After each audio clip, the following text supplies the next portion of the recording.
You are Locked On Ole Miss, your daily podcast on the Ole Miss Rebels. Part of the Locked On Podcast Network, your team every day.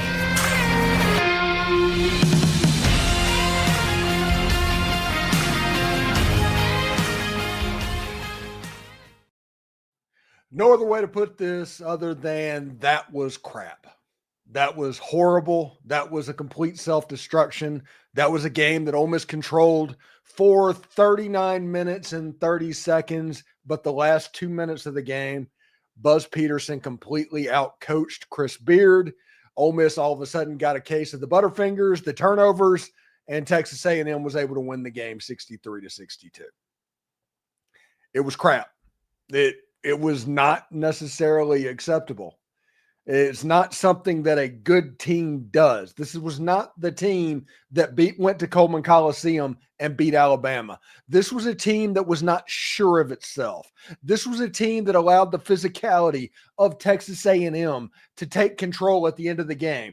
Texas A&M was losing the game. They looked like the more comfortable team. Ole Miss looked uncomfortable. Nobody wanted to step up to be the alpha dog, and Texas A&M was able to hit a buzzer beater at the end and win the game 63-62.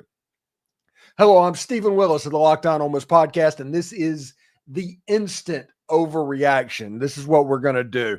I'm going to tell you my thoughts on the game real quick for a couple of minutes. We're going to go over the box score a little bit, and then we're going to take your comments. Be sure if you comment on the podcast, put where you're commenting from and your name so I can call you out and recognize what is going on.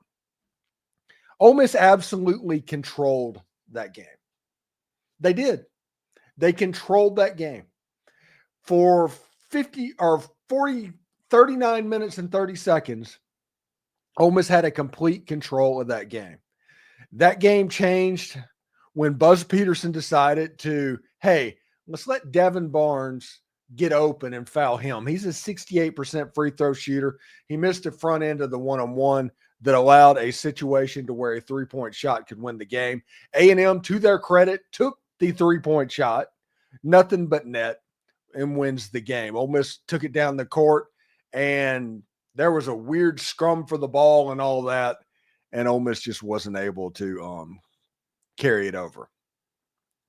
This was not the basketball team that beat Alabama. This was not that confident group at the end of the game whenever it got weird handling what was going on.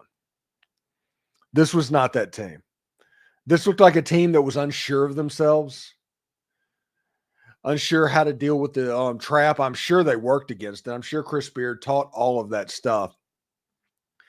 There was weirdness in their indecisiveness at the end. Nobody wanted to be the alpha dog at the end of the game to win the game.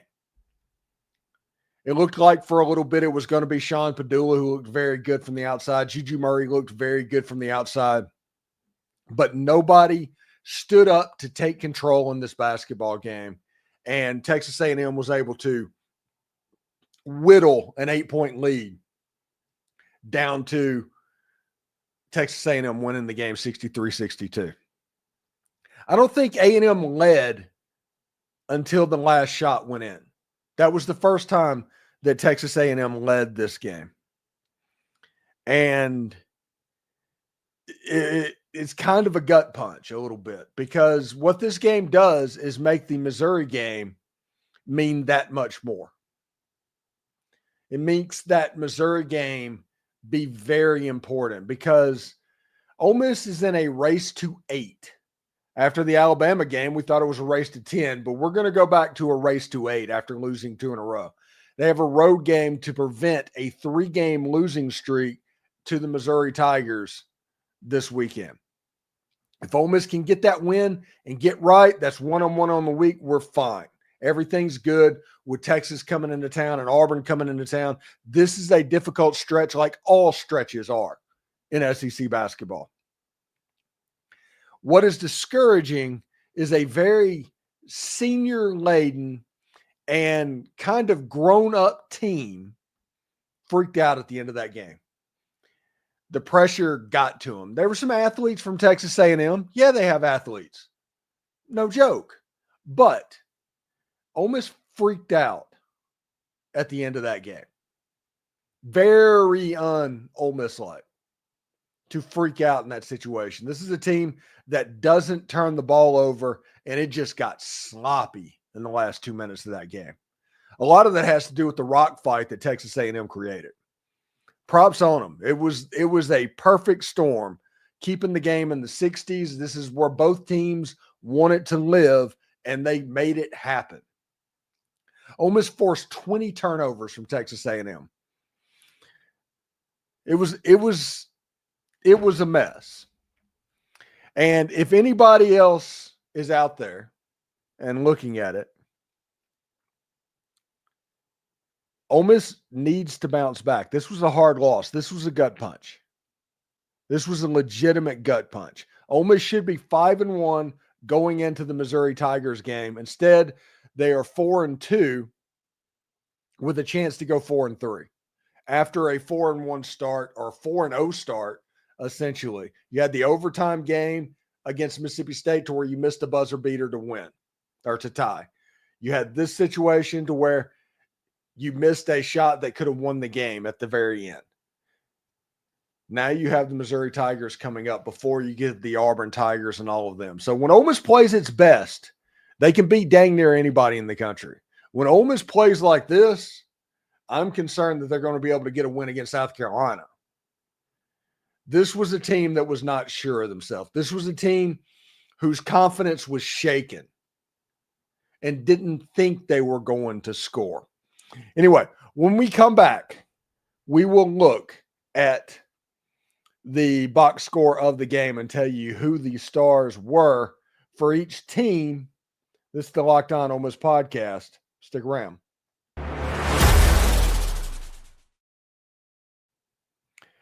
All right. After a game like this, you probably need a little bit of therapy. You need somebody to talk to, and therapy is a game changer. It can help you manage stress, improve sleep, and communicate more effectively. Let me put this overlay in there. There we go. Talkspace is the leading virtual therapy provider, making the help you need easy, accessible, and affordable. With Talkspace, signing up is simple. You can match with a licensed therapist that fits your needs, usually within 48 hours. And it is convenient. You can have sessions from the comfort of your home and even message your therapist in between appointments. So like on a game like tonight, you can reach out to them and say, hey, I need to talk. Plus, Talkspace is covered by many insurance companies, and for most insured members, there's $0 copay. It's never been easier to prioritize mental health. As a listener to this podcast, you'll get $80 off the first month with Talkspace when you go to Talkspace.com/LockedOnCollege and enter the promo code SPACE80. To match with a licensed therapist today, go to Talkspace.com/LockedOnCollege and enter promo code SPACE80 to get $80 off your first month and show your support for the show. That's Talkspace.com/LockedOnCollege, promo code SPACE80.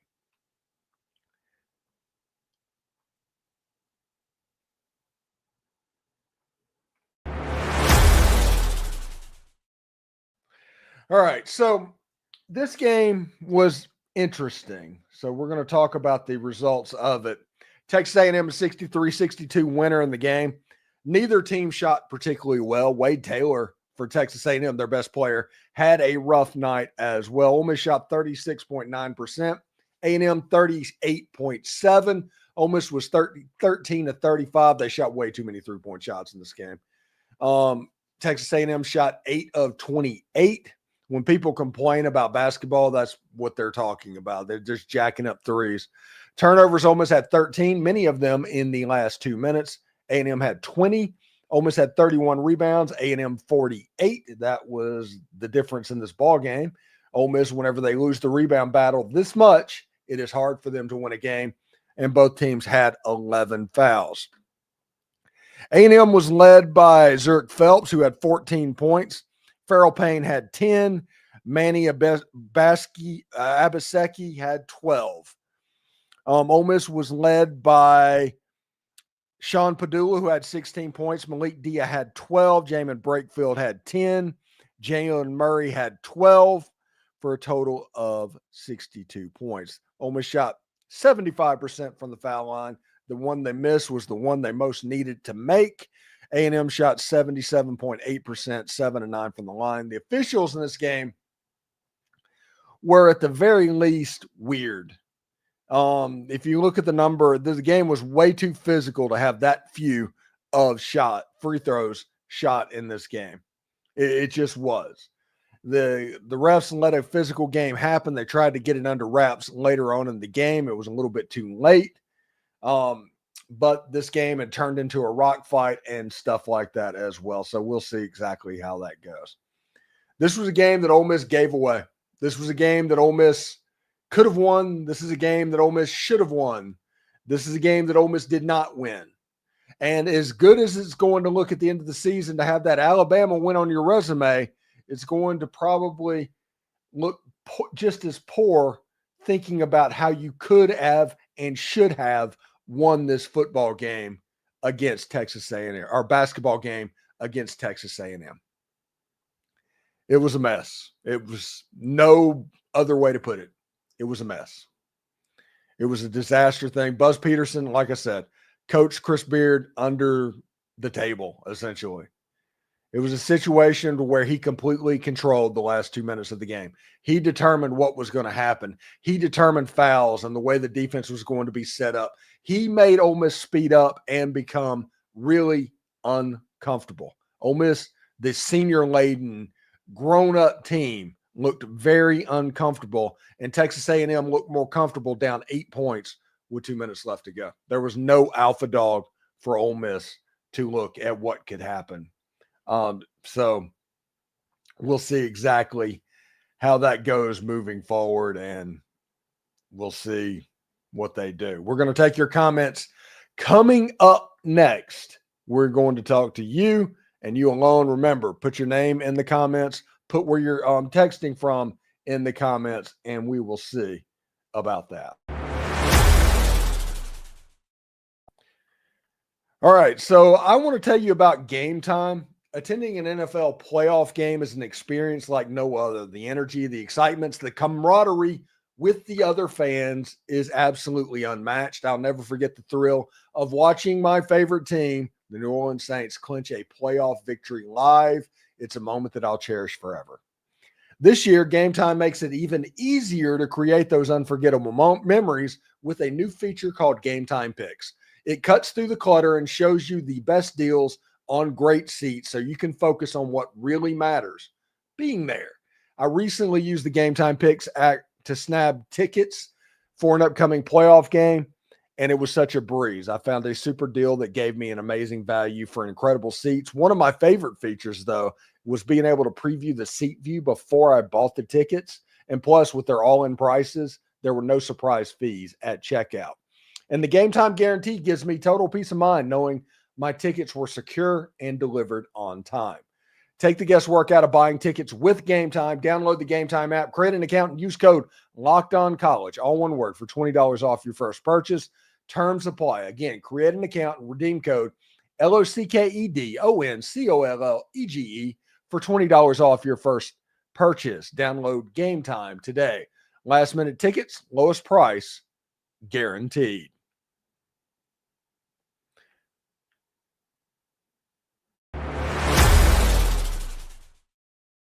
All right, so we're going to look at your comments coming up, what's going on. This was an absolute disaster game. This is a game that Ole Miss is going to regret this season.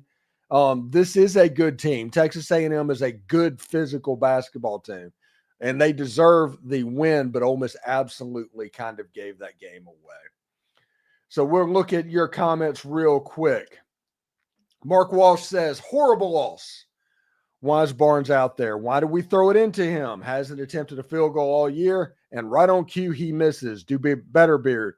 This L may haunt us. And also, if you look at that inbounds play that they threw to Barnes, Padula came open.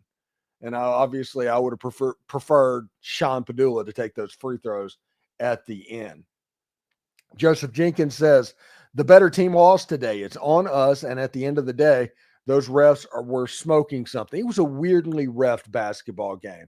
And I'm not usually the one that blames referees whenever Ole Miss loses a game. I'm not that guy. I'm not the one that's always going to go there. That was a weirdly refereed basketball game. Tyler Leslie said he's from Mooreville, Mississippi. I'm still in shock. I cannot believe what I just saw. It makes me sick. It almost does not seem real. Tyler Leslie also says wasn't calling any fouls either tonight. I think it was one there at the end as well. Luke Shaw says that was horrible. That is very good and succinct and to the point, Luke. Tyler Leslie, a game that we most definitely should have won, in my opinion. Barnes shouldn't have been in. Yeah, Buzz Peterson knew exactly who to foul. Let him get the ball. They set it up to where he would take the shot. That was a calculated risk on their part, and it worked out absolutely perfectly. Fred Hogan says, had to work really hard to lose this one. No time to feel sorry for ourselves. We have another top 25 game on Saturday. Yeah, every game is a top 25 game. It is the reason these games can snowball so quickly. State's lost 3 out of 4. Their only win is the overtime win. Ole Miss has to avoid losing 3 straight games. Now, that's what's on the table for the Rebels at the moment. One free throw attempt before A&M started fouling to stop the clock. SEC has to do something, but Sankey won't, of course. That's Matthew Mitchell. Fred Hogan says, I'm not blaming the ref. This loss was squarely on us for forgetting how to play in the final moments. Jim Cochran says, same old crap. Gary Allen starting to look like last year's conference struggles. No, last year teams just beat Ole Miss. Ole Miss is missing shots at the end to win. This was a bad loss. It was horrible. Don't get me wrong, but this is nothing to what last year was a defensive problem. This year is not that. That felt like Kentucky all over again, but it's a top 10 team, probably closer to LSU, maybe, if you want to look at something, but definitely not Kentucky. From Oxford, regrettably watched that live, Joseph Jenkins. Yeah, I do feel sorry about that. That was a bad loss, a horrible loss. Doug Miller, that one was huge. You have a tough one this weekend, but then a winnable game against Texas at home. This one was key to getting us to 10 win. Ole Miss choke job special. It doesn't matter the sport. Cathedral Greenway basketball, horrible end of that game. 3 timeouts in the pocket on the 10-second violation, and don't get the ball into Sean, Juju, or Matt's hand at the end. Yeah, it was basically unclear. Buzz Peterson knew exactly who he wanted to get the ball at the end of that game, and he did it, to his credit. Good teams win, average teams lose. We will still have a hard time beating Missouri. This may be a really tough loss in the future. Yeah, this is the game that could come back and have nothing but regret at the end of the season. Tyler Leslie says, all I can say is why is your best and your best. You're the best, Stephen. You're always on point. Thank you very much, Tyler. Very much. Tyler Leslie also said this one hurts. We should be 6-1 at the end of the week, in my opinion. And now it's Ole Miss needs to hope for 5-2. Again, every week, 1-1 should be the goal. And the one should have been the home game against Texas A&M. Winning in Columbia is going to be difficult. Texas beat Missouri on Tuesday night. Missouri has an extra day of rest. They're going to come into that game pretty desperate as well. Remember that Missouri team beat Florida in Gainesville earlier this season. Tristan McMullen, I'm done with Ole Miss basketball this year. That's the last straw. I don't know about that. I mean, Tyler Leslie, I guess it's true what they say. Remember, at the end of the day, we are Ole Miss. Cathedral Greenway basketball, got to get an offensive identity or at least stay committed to getting Dia the ball. We've been exposed the last 2, and we came out hot from 3. Rebounding again. Rebounding is a problem. Rebounding is a huge issue with this basketball team. Tomorrow night, I'm going to have Tim Thomas on the show, and he's going to tell you the same thing. Texas A&M out-rebounding Ole Miss by 17 is the reason Texas A&M won this game. Second chance points is the reason Texas A&M won this game. Tyler Leslie, I guess it's true what they say. We are Ole Miss. David H., I'm going to need some therapy on Talkspace after. Thank you, David. Yes, that was good timing to have that ad pop up. So, yeah, after watching that game. Tyler's Beard, call the timeout at the wrong time, too. It doesn't help us at all. Was it Buzz Williams? That's Buzz Williams. I don't know who Buzz Peterson is. Yeah, that's a joke. Yeah, okay. Good coach either way. I think I was in the Navy. I don't know where I've heard that name, Buzz Peterson, before. But brain tumor moment. The Ole Miss curse of losing games we shouldn't in the most heartbreaking way will never end. Yeah, seriously. Yeah, brain tumor moment. As I've heard Buzz Peterson somewhere, and it just got stuck in my head. It's Buzz Williams. You are correct. Ole Miss has to win by multiple scores no matter what the sport because it always feels like we crumble in the clutch. Today, they looked horrible in the last 2 minutes. Completely uncomfortable. You see what's going on. And all of this senior-laden moment and everything, they just fell apart. And that's something they don't do. Pretty ridiculous hearing people say they're not coming back after a game and lost to the 13th best team in the country. Yeah, they're just upset. That was a gut punch. They'll be back. Don't even get mad about all that. Seen a lot of bad losses during marching and pep band these last few years. This loss ranks way too high. Like I said, this was a gun punch. There's no real excuse for what happened in this game. It was a gut punch. It's a game that Ole Miss should have won, but they just couldn't pull it off. And, you know, they got uncomfortable, sped up at the end. A&M was able to turn them over. Ole Miss could not score the ball. For whatever it is, Texas A&M took away the drive to the paint. Ole Miss I think they shot more 3-point shots than 2-point shots in this game. It was catastrophic all the way around. It was a game, though, that Ole Miss should have won. Reed Hell says, I think State and A&M were the worst matchups for Ole Miss. They rebound so well. Auburn does as well, too. Tennessee does as well, too.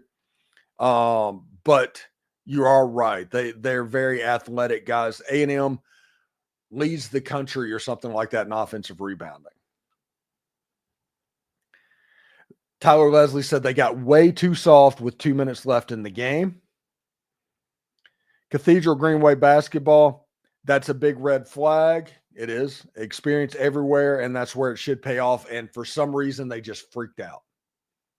I don't know. That's what makes that a gut punch, because the way Ole Miss lost that game is not a way that you would expect Ole Miss to lose a basketball game. Just a crazy, crazy ordeal. Ole Miss curses BS. I've seen this come back in the clutch many times, like LSU 2023, Arkansas 2021, or Kentucky in 2022. Yes, it's that that's like Jabba. If you're an Auburn fan, that's just Auburn being Auburn. We are Ole Miss. Every fan base has their Eeyore fans, and that makes them happy whenever they can do stuff like that. It doesn't matter if it's true. They think it's true, and that's all that matters. Tyler Leslie, they got soft in the ball with 2 minutes left in the game. It sucks, but we'll come back.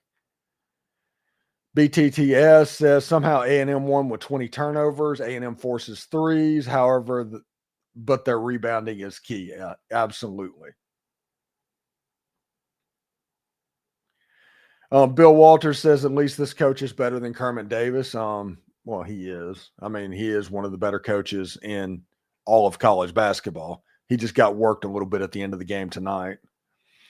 Cathedral Greenway basketball will be fine. Just a tough one to take. Feels like in the fan base, we've gotten through the 5 stages of grief here pretty quick. That's what it feels like at the moment.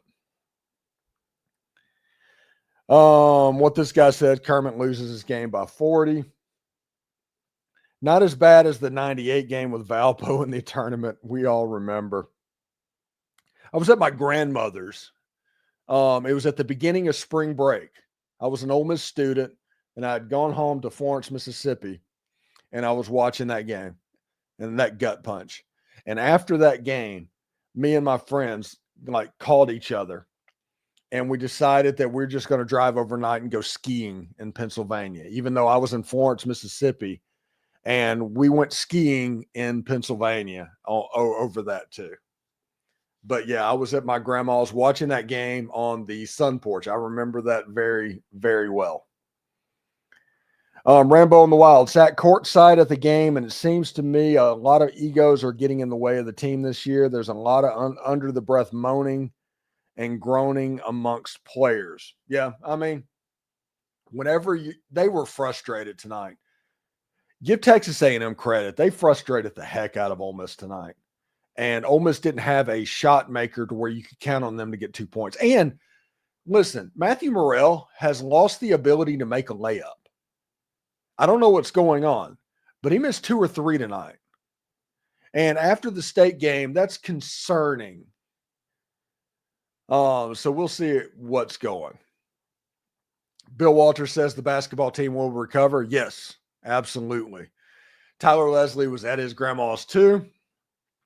Matthew Mitchell, outside of this game, our losses have only come when the opposing team scores 80 points. This game was run at our pace the last few minutes. Yes, but rebounding was very lopsided. That was the equalizer. Tristan McNullen, can we still make the tournament? Yes, stop it. Don't be ridiculous, please. Morrell couldn't buy a bucket tonight. Yeah, it's that block in the state game.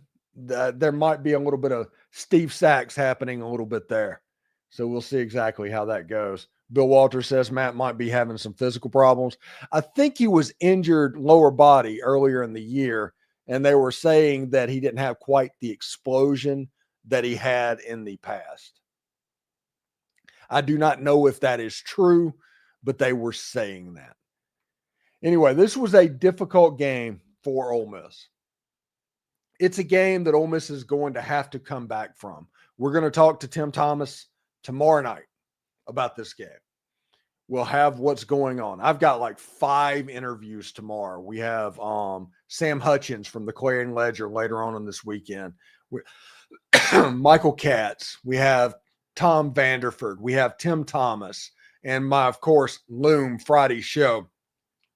We'll talk about that as well. And we'll take these questions. That Matt has been having trouble ever since he got hurt. He's not been the same this year. And Morrell went into the tunnel for a few minutes, grabbing his ankle a few minutes into the game. FYI. See, that's what I'm saying. He's just not quite right. He's giving you all he has. He just isn't quite right. And that kind of bit Ole Miss tonight. Ole Miss needed an alpha dog. Matthew Morrell is somebody that can finish at the bucket normally. When that was taken away, that's problematic. So we'll see exactly how it goes. But you're right. Michael Speck says that is Choke City. And David H. says, where's Marshall Henderson when you need him? And also Davis Burris having only 1 free throw attempt heading into the final minutes of fouling doesn't help, but doesn't excuse the lack of execution during the stretch. They shot 35 three-point shots. They shot way too many threes in this game. Anyway, tomorrow morning, Locked On Ole Miss. Talk about Ole Miss is 1 recruit in the transfer portal away from having the number 1 transfer portal class. Yeah, after everything, Ole Miss could have the number 1 transfer portal class and be right where they were a year ago, going back to back. We'll talk about that. We'll have Tim Thomas tomorrow night. We have the squad show that's going to be available at 4 o'clock Central Time tomorrow as well. I'm not on that because I was doing this in this game. So that's it where I was. And then we'll also have some stuff for later on in the weekend as well. We'll do another instant overreaction after the Mizzou game. Tune in for that. Thank you very much. We'll talk to you later. Hotty toddy, everyone.